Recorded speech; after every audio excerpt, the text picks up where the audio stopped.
नमस्कार। हिंदी आचार्य में बच्चों आज हम पढ़ेंगे गुलाम वंश के बारे में। एक एक करके सभी जो इस राजवंश के अंदर जो बादशाह हुए हैं उनके बारे में हम पढ़ते हैं। तो जो इसका सबसे पहला शासक है वो कुतुबुद्दीन ऐबक है, जो कि मोहम्मद गौरी ने पृथ्वीराज चौहान को हराने के बाद उसे नियुक्त किया था। और इस वंश ने दिल्ली की सत्ता पर 1206 से 1290 ईस्वी तक राज किया। तो देखो बच्चों, शुरुआत कहाँ से होती है इस सत्ता की। इनको सत्ता कैसे मिली? सत्ता इसी तरह से मिलती है क्योंकि जो हमारे पृथ्वीराज चौहान हैं उनको मोहम्मद गौरी ने हरा दिया है। और फिर उसके बाद में मोहम्मद गौरी ने अपने सेनापति कुतुबुद्दीन ऐबक को अपना उत्तराधिकारी नियुक्त किया। और उसके बाद में जब मोहम्मद गौरी का कत्ल हो जाता है, उसके बाद फिर उत्तराधिकारी कुतुबुद्दीन ऐबक बन जाते हैं। हालांकि उनके और भी गुलाम थे। अब कुतुबुद्दीन ऐबक के बारे में पढ़ेंगे कि उनका एक नाम है लख बख्श या पील बख्श भी कहा जाता था उनको, हातिम ताई भी कहा जाता था उनको। और उनके जो गुरु थे कुतुबुद्दीन बख्तियार काकी की याद में उन्होंने कुतुब मीनार की नींव रखी थी। हालांकि वह उसको पूरा नहीं कर सके थे। और उनके जो आगे गुलाम और उनके जो जमाई थे इल्तुतमिश, उन्होंने ही कुतुब मीनार को पूरा किया था, इसका निर्माण कार्य पूरा किया था। इसके बाद बात करेंगे हम इल्तुतमिश की। इल्तुतमिश गुलाम वंश का वास्तविक संस्थापक कहा जाता है क्योंकि देखिए जो कुतुबुद्दीन ऐबक हैं वो तो लाहौर पे से ही राज करते थे, तो इल्तुतमिश ने ही जो वास्तव में जो राजधानी है उसे दिल्ली को बनाया है। तो इसीलिए उन्हीं को उस वास्तविक संस्थापक कहा जाता है इल्तुतमिश को। और वैसे भी इल्तुतमिश को गुलामों का गुलाम भी कहा जाता है क्योंकि कुतुबुद्दीन ऐबक मोहम्मद गौरी के गुलाम थे और आगे कुतुबुद्दीन ऐबक के गुलाम स्वयं इल्तुतमिश थे।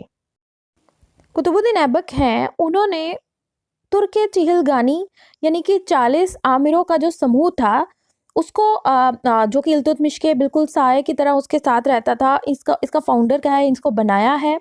और इल्तुतमिश ने ही अरबी सिक्के चलाने वाला प्रथम शासक था और उन्होंने ही सोने और चांदी के सिक्के चलाए।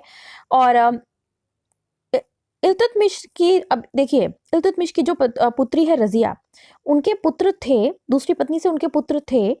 लेकिन उनको लगा कि मेरी जो पुत्री है वो ज़्यादा बढ़िया है, उसको ज़्यादा समझदार है वो, इसीलिए उन्होंने पहली बार एक इस्लामिक दुनिया में पहली बार एक लड़की को, एक स्त्री को शासक बनाया, अपना उत्तराधिकारी बनाया। और वह बहुत ही समझदार शासिका भी थी।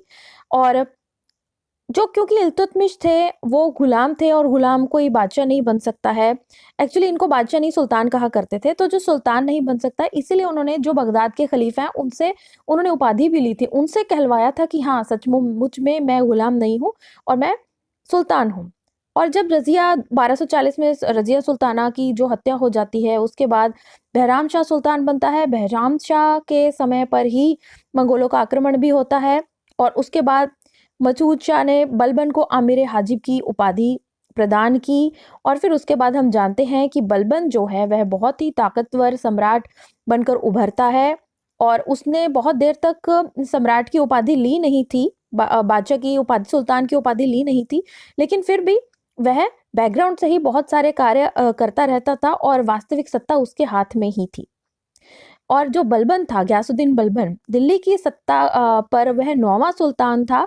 और 1266 में उसने जो सल्तनत का सुल्तान की उपाधि उसने ली थी और उसने सुल्तान की शक्ति को बढ़ाया अपनी रक्त और लौह की नीति के द्वारा। और दूसरा, उन्होंने ये जो चालीसा जो इल्तुतमिश ने आरंभ कर दिया था, जो 40 आमिरों का जो समूह था, उसकी शक्ति को कम भी किया है बलबन ने।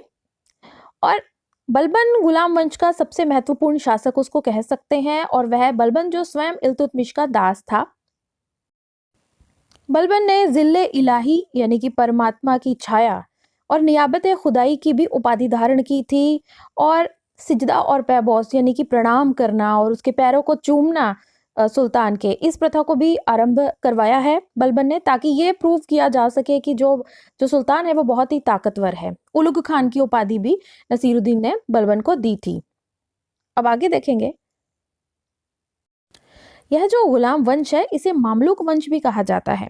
मामलुक वंश इसलिए कहा जाता है क्योंकि मामलुक का मतलब होता था कि एक ऐसा गुलाम जो कि इस्लाम जिसने कबूल कर लिया है और उसने एक बहुत ही मिलिट्री क्लास, मतलब कहने का अर्थ यह है कि उसे सचमुच में फौजियों वाले काम भी करने आते हैं, उसकी अच्छी खासी ट्रेनिंग हुई है, उसको वह शिक्षित भी है। ऐसे गुलाम को मामलूक कहा जाता था। और क्योंकि ये जो गुलामों को ही आगे, क्योंकि पुराने समय में ऐसा कहा जाता था इस्लामिक समाज में कि जो अच्छा खासा पढ़ा लिखा गुलाम है ना आपका, वह आपके साथ बेईमानी नहीं करेगा, चाहे आपका पुत्र आपके साथ बेईमानी कर सकता है।